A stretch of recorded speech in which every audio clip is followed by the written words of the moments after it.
Okay, number 6 talks about Nicole and Pierre. So we need let statements. So let N represent Nicole's age now, right? And let P represent Pierre's age now. Okay.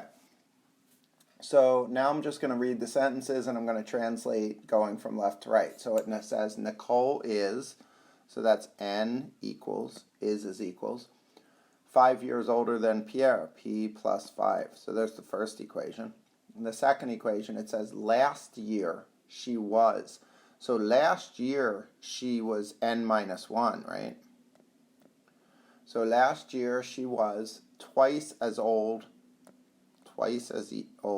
as he was a year ago. So twice as old as Pierre was 1 year ago. So there's our two equations. Okay, the bottom equation we need to simplify. So we distribute, and then we can add 1 to both sides, and we get N equals 2P minus 1. So the two equations, right, are now N equals P plus 5 and N equals 2P minus 1, right? They're the two equations, simplified. So let's use equal value method. So P plus 5 must equal 2P minus 1 because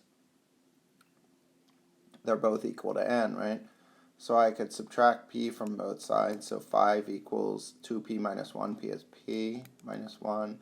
And then add 1 to both sides. 6 equals P. So Pierre is 6. And then we could substitute it into one of the equations. I would substitute it into there. So N equals P, which is 6, plus 5. N equals 11. Right? So Nicole is 11. And Pierre is 6.